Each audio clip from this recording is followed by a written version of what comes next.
Don Broadhurst, former international star, former professional Commonwealth. Was it flyweight? It wasn't it? Super flyweight. Super flyweight. You were basically a glittering boxing career. In my head, you were kind of part of that Frankie Gavin, Billy Joe Saunders, James DeGale, all them kind of stars that came through. Some of them went to the Olympics. I am right in saying that, aren't I? Yeah, that was all part of my era. Billy Joe was a bit younger than me. He was on the junior squads when I was on the senior squads. But James DeGale, Frankie Gavin, they went to Commonwealth Games with me, so we was on a lot of teams and a lot of squads together. Right. So you're from Birmingham, aren't you? I am indeed. Right. So what got you into boxing then, Don? When I was 10 years old at my junior school, my caretaker was an ex-amateur boxer, and I was quite feisty even from a young age. And he just asked me to come to his gym because he knew I was a little dickhead, really. Yeah. So what gym did you go to? It was called Erdington Amateur Boxing Club. It was a brand new club. You know, when we got there, we had no ring, no bags. We were skipping with washing lines on basically a squash court, literally bare basics. And then we built the gym up while they built the gym up. And yeah, then I was training when I was 10. Then I boxed when I was 11. I'm just going to say, what did you do as an amateur? Because so when I was a kid, I went to a gym called the Old Vic, and you boxed one of a lad younger than me. So I'm 43. So this lad, Michael Meads, will have been about 37, 38, maybe. You fought him. I didn't know that until years later. Was it the schoolboy semis? Yeah, the school. It was the class side. But the first year of the schoolboy semis. Yeah, the first year I could go in the schoolboys. Yeah, it's a semi-final. Yeah, he beat me. Good lad, fair play. Outboxed me, you know. I put my hands up. He's better than me, you know. Good learning experience. Yeah, he actually went on to win that, you know. I knew it. You know, I went in the schoolboys 4 times. I lost to the winner 3 times. Right. So I got to 2 quarters and 2 finals. I lost to Meads from your old gym. I lost to Ashley Dean from Blackpool and Floyd, and lost to Nathan Bruff from Solly. So overall, Don, what did you do as an amateur? How many bouts did you have? About 100, you know. Yeah, about 100. I'd say give or take around about 100 mark anyway. Did you? I take it you won a few national titles. Yeah, you know, like I said, as a schoolboy, I was there and thereabouts. 2 quarterfinals, 2 semi-finals. Then coming into the juniors, I got to Class B NIBC final. Then I won Class A's. Then I got to Junior ABA final. So I got to 3 national junior finals, like in 3 years, well, 2 years. Do you know what I mean? So I was getting better as I was getting older, or I should say, I started training harder. I started applying myself better. I should say, yeah. I started running. I started focusing on boxing and not as many distractions, I'd say. And then obviously you went on to. Did you win the ABAs? Didn't you as an amateur? Yeah, I won in my first year in them. I just turned 19. And I had 4 fights. The first round, I fought a lad from Birmingham City Boxing Club called Abdullah Dud, and he'd got to a final before, and I beat him on points. I'll give him a couple of counts. I won easy, really. Then my quarter final was up in Sheffield, and I fought a lad from Sheffield, and he come out with Nazim shorts on, like leopard print, and I knocked him out in the first round, about 30 seconds, out cold, asleep before he hit the floor. Then in my semi-final, I fought Stephen or Ben Brazil, I forget now, and he was down in Crawley in the semi-finals. And same thing again, I knocked him out in the first round, out cold. They had to stretch him out the ring, ambulance was there, everything. He had to go to hospital, sparked him out cold. Then in the final, I fought Matthew Marsh, who was the favourite to win the final. He'd already won the ABAs before. He went to the West Ham. He went to the Manchester Commonwealth Games. And the ABA final was in East London. It was at York called Bethnal Green, which is like basically more or less home territory for Matthew. But so we had all stacked in his favour, really. And I won a hard, close points decision by 2 points. It could have gone either way. I think because it was computer score, and I think it suited me a bit more because I chose my shots a bit better than his, where he relied more on work rates. So, but you know, it is what it is. I won, and the rest is history, as they say. And obviously, you represented England many times. Yeah, I boxed for England nearly 50 times. Yeah. Wow. So, Don, as a pro, the fight that stand out for me, and you won't thank me for saying this, but it's one of the ones that I remember watching, was the Lee Haskins fight. Obviously, Lee had an unbelievable career. Really, didn't get there. I mean, it could be quite negative, but you know, the low weights don't often get seen to be a lot of the limelighters kind of welterweight afterwards. I was looking at your record today. Listen, you were a champion. You were a Commonwealth champion. I think you lost 4 something. Was that right? You know, you won 28, something like that. I lost 4 and drew 1 out of 25. All right, okay. Professional boxing, was it what you thought? Did it live up to your expectations, or was there a lot of regrets there now looking back? When I look back from the whole beginning, I should have done flyweight instead of super flyweight, because I done flyweight about 5, 6, 7, 8 years down the line of me turning professional. But at the time when I first turned pro, I was at a gym sparring lads bigger than me, and I was handling them all quite easy. So then obviously I went undefeated for 9 fights. No, about 10, 11 fights, and then I fought Haskins. And up until then, when I think back now, I should have had better sparring, because I was sparring lads were bigger than me, but you weren't on the same ability as me. So I weren't learning. I was beating them easy. So no one thought, Don, you should move down a weight. But it's only when I fought Lee, I thought, you know, after the fight, I thought, you know, I'm not big enough for that weight. And when I think back now, it's all a learning curve, and lots of ifs and buts and hindsight. But you know, what can you do, innit? You know, the better man won on the night, and he went on and won a world title. So, you know, there's no disgrace losing to such a good fighter. Yeah. I mean, how old were you when you retired from the pro game? 33. See, that's quite. Well, I suppose that is quite old for a flyweight these days. In the old days, being 28 was you finished your Charlie Magries, but you know, all the new kind of almost steroids, if you like. There's a lot of different things that it adds endurance to ages. Well, I think any I think I regrets as a box on for. Sorry, hello. any regrets as a pro? Loads, really. Well, I think I carried on till I was 33, because I lost 5 years in my 20s. If I boxed in 5 years in my 20s, I probably wouldn't have lasted till I was 33, because I had loads of inactivity. When my mum passed away, I didn't box for 2 years. When I snapped the tendon in my shoulder, when I fought for the English title, I didn't box for another 2.5 years. So I lost 5 years. So that prolonged my career. So because I weren't getting miles on the clock and I was inactive, do you know what I mean? And I was motivated to carry on, because I felt like I hadn't fulfilled my potential. Mm-hmm. And did you cope? How did you cope with no boxing in your life anymore? Do you know what? At the time when I weren't training, when I snapped my tendon in my shoulder, what could I do? Do you know what I mean? I don't worry about things I can't control. I have to wait for the process for it to heal, for it to get better, for it to get stronger, for the rehab. So there's no point worrying about something I can't do a lot about. I was doing all I could do. Then regarding my mum again, like I said, my head wasn't in a right position yet to try and to fight to box. You know, my world was all over the place. Because prior to that, I was living in Australia. I was boxing in Australia. So within a couple of months, I've been in Australia 3 months. Then I found out my mum had terminal cancer. I flew back to England the same day.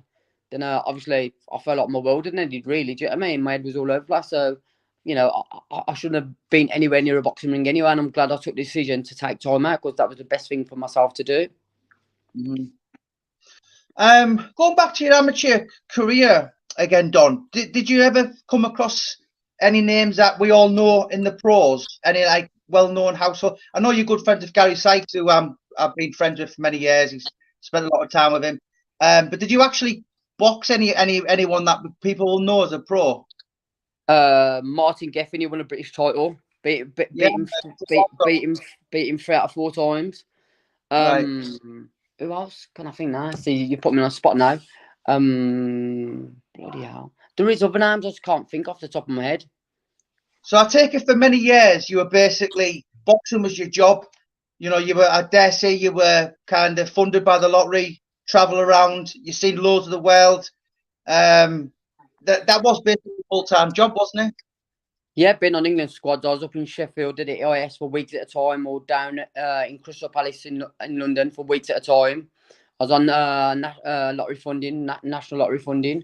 And yeah, it's like it's more than a job, more than a hobby. It's a job, wasn't it, really? Like, I took it very seriously. And, you know, at the end of the day, there's loads of other people underneath you when they take your position at the top.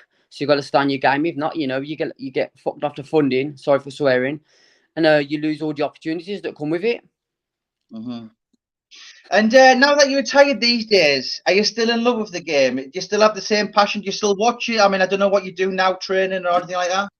I watch boxing all the time. I read about boxing all the time. I love boxing. I'm a boxing coach in an amateur boxing club called West Warwick Boxing Club in Solihull near Birmingham. Yeah, boxing my life. Boxing always been my life. You know, it's ingrained in me. Do you know what I mean? And I'm giving back as a coach now, not as much as I'd like to because of my shifts at work and being a parent and being having a young family. But you know, I'm doing what I can. And yeah, I love boxing. I've got a lot more to give in boxing, and I shall do. It all fitting in the right place, really, with my lifestyle and everything else going on in the world, I suppose. But yeah, I love boxing to bits. So I've got a couple of questions for you. Who was the best you ever fought as an amateur? Rachel Warren. Right. Who was the best you fought as a pro? It has to, Lee Haskins. I mean, yeah, of course, yeah. Hardest you ever been hit? Dude, it's strange, yeah. Do you know, I never got knocked down once in my amateur career in sparring or fights in 100 fights. I never got dropped until I fought Lee Haskins in the prize fighter, and I was weight drained. So, and I never got dropped again until Josh Wall. So I've got knocked down by two lads in my whole career, 125 fights. And obviously against Lee, I got back up. Against Josh, you know, the 11th round, I was fatigued. And the referee thought I wasn't fit enough to carry on, and he was probably right. So you're going to have to say Lee or Josh, really. The funny thing is, Josh was not a massive puncher, and I'd never been stopped before. So how does a non-puncher stop someone with a tough chin? Do you know what I mean? But I know why, but it is what it is, isn't it? Yeah. So who's the best you ever sparred? You must have been around a lot of top athletes in your career, GB squad. Who was the best you ever actually sparred? Two that stand out for me straight away: Luke Campbell and Luke Campbell. Yeah. Yeah, Luke. Obviously, Luke went on and won a gold medal in the 2012 Olympics for Great Britain, and Frankie Gavin, England's very own ever world amateur champion. I mean, I have spoke to a guy from your neck, Andy Flute. Are you familiar with him? Yeah, I know of him. Yeah, yes, nice bloke. Birmingham, second biggest city in Britain, has a massive boxing heritage. I think that probably the gym that kind of stands out for me is the Small Heath. I don't know whether that's still running now. Yeah, it is actually. Yeah, it is. And what other gyms in the city, Don, is there that like people maybe pointing to know? Second City Amateur Boxing Club, Aston Amateur Boxing Club, the gym I coach at West Warwick's, Eastside Boxing Club. Yeah, I say they're the best ones I can think of off the top of my head. Do you know, I'm just listening here, and I can't help but think of Peaky Blinders. But do you know, I watched a bit of it, but I thought it lacked depth in the stories. It's like everyone was stealing and fighting each other. Do you know what I mean? It didn't hold my attention for too long. It's part of the history in the city, and it's actually a true story. Middlesbrough is the same with Lee Duffy. London, Jack the Ripper, the Craze. It's amazing, really. To think like 100 years ago, who would have thought that the story will come back to life? But what I find is a lot of people in the cities where they're from, they're actually not. They don't really. It is kind of glamorizing crime, if you be quite honest. But I'm an Aston Villa fan, and they're based on Birmingham City supporters, so I'm not really interested in it, really. Well, Don, I've got to ask you because I did write an Aston Villa players book. Do you remember Alan Thompson played for Villa 98 to about 2000? Yeah. The name rings about. Yeah, Alan Thompson. Yeah. And I got to interview a lot of Villa players, people like Steve Watson, Stan Collymore. So are you quite passionate about the Villa Den? I am more of an armchair support. I'm not going to lie. I'm not one of them ones that say I'll go every week. But when Villa are playing, I know when they're playing, I know the score. Do you know what I mean? If Villa are playing now, I'll be watching it on telly or I'd have it on my phone checking the score. Do you know what I mean? I'm not like, I don't go down there giving it 10. I do go down to some games, but I'm going to just keep it real and say how it is. Do you know what I mean? And of course, you've won the European Cup. Yeah, in the European Super Cup, yeah, 92, so 81, 92, around that era, just a bit before I was born. People often forget that Aston Villa actually have won the European Cup, and they're a massive, massive club. Well, I think Villa are the 5th or 6th most successful team in English football. So if you think how many teams in the Football League and Villa are in the top 5 to top 6, top 7, yeah, we've won loads of things. I mean, we held the record for winning the FA Cup the most amount of times for so many years. And, like, we are a massive club. We've underachieved, not the last couple of seasons, but before that we have. I think when we signed McLeish, that was a stupid manager to have. And when we had Mr. Potato, that's another stupid manager to have. Like, two ex-Blues managers come to us and they're doing shit with them teams. Why should come to our team? Just a bit weird to me, but there you go, I suppose the chairman ain't lifelong Villa fans like myself and other people. Yeah, can I ask you, Don, how big's the rivalry with Villa Birmingham? Do you know what? I think when it comes to match days, it really is. Do you know what I mean? There's a lot of trouble, a lot of violence. But me, I don't condone violence, especially over fighting over a bag of air. Them players go back to their £1 million houses. They don't really care about fans. Well, they care about the fans, but they don't care about the fans, if you know what I mean. So you're fighting for a group of lads who are never going to fight for you. And some of them, they don't even, if some players lose the ball, they don't even chase it back. So, when players lack passion and stuff like that, kind of annoys me really, because just for that shirt, you should be fighting for the ball, shouldn't you? So obviously you were a boxer, you were a prize fighter, a pugilist. What were you like away from the boxing gym? Were you a kid who got into a lot of fights, or were you kind of a straight guy? You know what? I got into little scraps here and there. Do you know what I mean? I'm quite a tenacious little person. And going out in Birmingham, some people know you are, some people try it with you. Do you know what I mean? Some people are jealous, you get intention and people know you are and they don't like it. It makes them, I suppose, feel insecure. I got into a few fights at school. I've never been a troublemaker, but it's more like I don't like bullies and I protect people. And at the same time, I could have walked away from trouble when I should have, but I didn't, because I'm thinking, if I walk away now, this person's going to have this over me forever. So sometimes you have to stick up for yourself. Do you know what I mean? Yeah. I do think it's the best thing to do is walk away and talk yourself out of a fight, especially this day and age. If you want to glass you and stab you, do you know what I mean? No one wants to straighten her anymore. Absolutely just full of wallies being grown up. But you gotta respect yourself, look after yourself, support yourself. I'm not gonna back down from no one. Do you know what I mean? But I'm a grown man. I'm a father. Do you know what I mean? I'm fighting that stupid. Really, it's a mug's game. And obviously, you've travelled Great Britain. You've travelled the world with a lot of the GB squad. I take it you've made a lot of famous friends as well. I know Gary Sykes has told me a lot of funny stories. He told me there's a nickname for you, Donesh or something. Is that right? Where does that come from? Doneshkin. I think because we're just traveling around Eastern Europe a lot, and you see the Russians and the Ukrainians, and it kind of sounds like a Ukrainian Russian name, and I think Gary gave it me. He doesn't think so, but I do. And he just used to call it me. I think just a little private joke.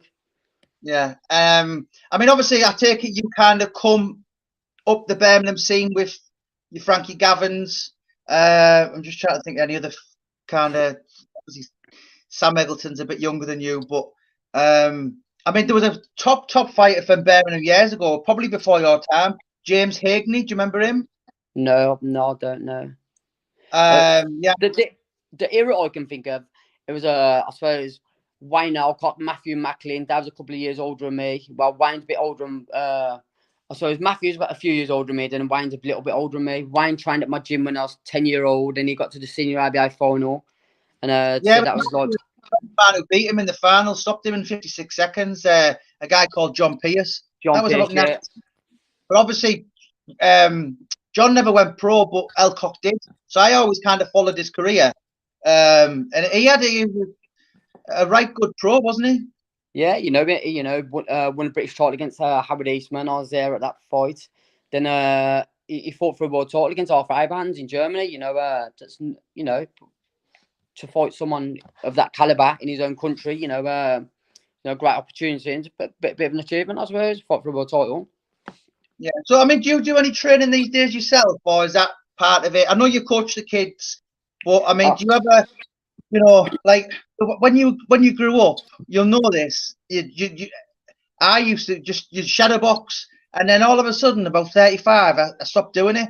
And I asked someone the other day, and I said, "Do you still shadow box?" And he said, "No." And when you stop doing that as a boxer, you lose the love for it. Do you catch yourself still shadow boxing, or is it gone?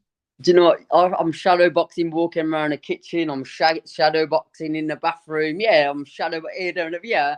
I can't stop my hands from moving all the time. Yeah, I don't train boxing as such, but I do a bit of weights now and again now, like resistance training, just to stay in decent shape. You know, I want to be a happy, healthy person, to be a better friend, better father. Do you know what I mean?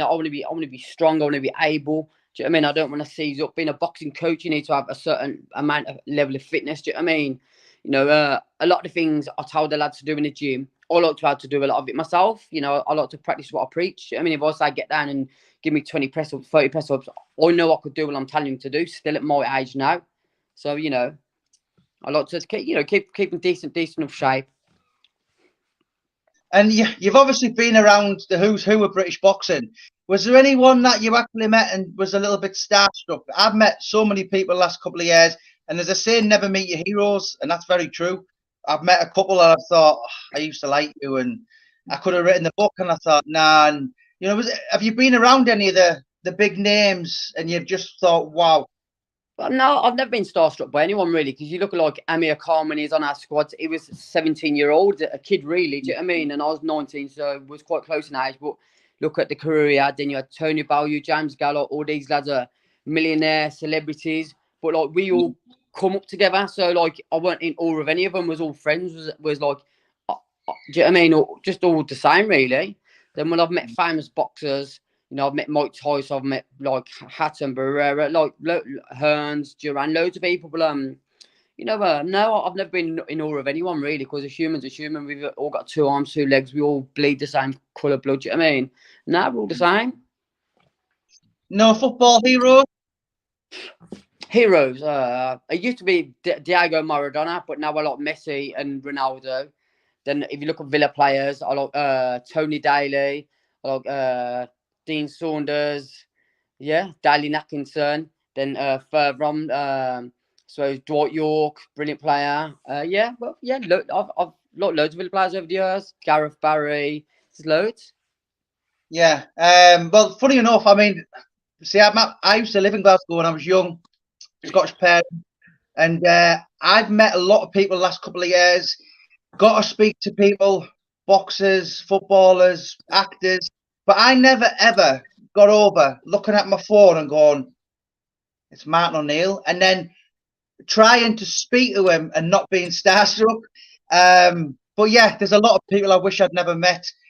So you're obviously involved with boxing. Was there any links you wanted to put in there to send me, Don, and I can put them in the bio? Anyway, you know, obviously you're a very approachable guy. Was there anything that you wanted to kind of speak about? Any of your gyms, any amateur gyms?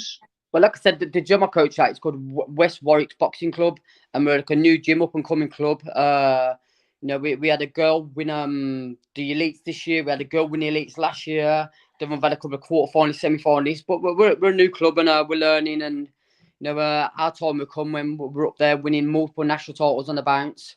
So it just takes time, don't it? I think we lost 2 years to COVID, which has set us back, which set, I suppose, everyone back. But it's a great facility, and we've got great coaches. And, you know, I think the future's bright for us. I take it you're kicking on for about 40 now. I'm 39. I'm 39 this year. I mean, do you think you've still got another 30 years in boxing somewhere? Yeah, 1,000,000%. As it's come about now, I think yesterday, the day before, I've already done my level 2 coaching course, and level 3's been announced a couple of days ago. So I'm going to apply for that as well. Because I love boxing. I want to be an England coach, a GB coach. Everything I've done as a boxer, I want to do it again as a coach. You know, I want to travel all them countries. I want to pass on my knowledge, my advice. I know what it's like to get nervous. I know what it's like to make weight. There's nothing I don't really know. And I think it's not always transferable. Like the best footballers don't make the best managers. But if I can transfer to the boxes what I know, what I feel, what I've been through, and I think I can, because I think I'm a good communicator and I'm a people person. So I think I've got good strength in that area to pass on my knowledge, and I can't see how it will not help England boxing and GB down the line. Do you know what I mean? I've still got a lot to learn. I'm not the finished article, and I'm very open-minded and willing to listen to other people's ideas and learn from people more experienced than myself. But I know I've got a lot of potential in that area. Then eventually one day, after I've been to a couple of Olympic Games, which obviously my dream to go as a coach, you know, I'll be a professional coach one day, possibly. People ask me, I've had people approach me before, say, Don, you know, I'm turning over, will you help me out? And I said, you know, I still love amateur boxing. I want to achieve things as a coach first, and you know, I want to help people achieve gold medals and medals in major championships. You know what I mean? That's something I've got a passion about. I was just going to ask you. I mean, like I said, I'm kind of out of love with boxing at the minute. I very rarely watch it. Well, I used to be obsessed with it. My only kind of involvement is kind of writing. I've just finished writing Junior Witter's books. I did Dominic Nicholas's book in the past. Paul Sykes, Roy Shaw. I did a book called Tales of Pugilism with Gary Sykes in. Mickey Duff promoting next year. I'm sure I will do with the fighters' books. Have you ever thought about doing a book? Do you know? Mate? I don't consider myself worthy of having a book. Do you know what I mean? I don't see myself in that light. Do you know what I mean? I'm just a normal person. So nah, I've never thought about it. I've never imagined myself doing it really. Do you know what I mean? Yeah. Who's the fighters in Birmingham now? Because at the minute, Sam Eggleton. I can't really think of any stars coming. Maybe Sam's a big name. Obviously, he's done brilliant. You know, and he's still not finished yet. You know, he's still got some more good wins, I think, to come. The biggest on me, you know, he's got to be Galal Yafoy. He's Olympic gold medalist. You don't get much bigger than that. Do you know what I mean? That's how old is he now? How old? What is Galal? Yeah. I think he's in his mid-20s. I think I'm unsure. I don't know his age exactly, but you know, he's Olympic champion. Do you know what I mean? From our city, it's amazing. Yeah, and obviously he had his two brothers. Yeah, Cal's brilliant. Cal, brilliant. The first Birmingham world champion. I sparred Cal quite a lot of times. Brilliant at boxing. Do you know what I mean? He's one of the best. Sorry. Was he the first world champion Birmingham ever had? The first and only. Wow, I'm amazed at that. You know, so it's second biggest in Britain. Do you know what I mean? Obviously, Wayne Alcock won a WBU title. You know, some people class that as a full world title, fine. I don't. But you know, I know when Ricky Hatton had it, it was a brilliant title, but I think he made the title more than the title made him. Do you know what I mean? And another thing is, it depends who you beat to win the title. You know, I consider Cal really winning the WBA title. Do you know what I mean? It's a massive achievement, and then he went on to defend it a couple of times. So, but you know, I mean, I find that astounding to think Liverpool, Birmingham, all these, you know, London, and then Birmingham have had one, and it's quite recently. I know Leeds have theirs recently with Josh Warrington, and it's something I've never really thought about, but I do find it flabbergasting how a city of Birmingham with such a rich boxing history. You know, I think Frankie Gavin and I think Frank and myself should have won world titles. We both different things have gone right in our career, and we've done just things have turned out different. But ability-wise, potential-wise, me and Frankie definitely should have won world titles, in my opinion, at being world-class amateurs. You know what I mean? You know, it doesn't mean you're going to be a world-class professional, but you know, sometimes it does. Yeah. Absolutely. So listen, Don, if you want to send me the links, as I said, Don's very approachable, friendly. Anyone who wants to get in touch with him, speak to him about his gym. Don, send me the link, buddy, and I'll put it in the bio. Click on it, and it's been an absolute pleasure speaking to you, sir. Thank you so much. Cheers, buddy. All the best. Right, thanks for having this interview with me. I've enjoyed myself. Cheers. Take care. Bye.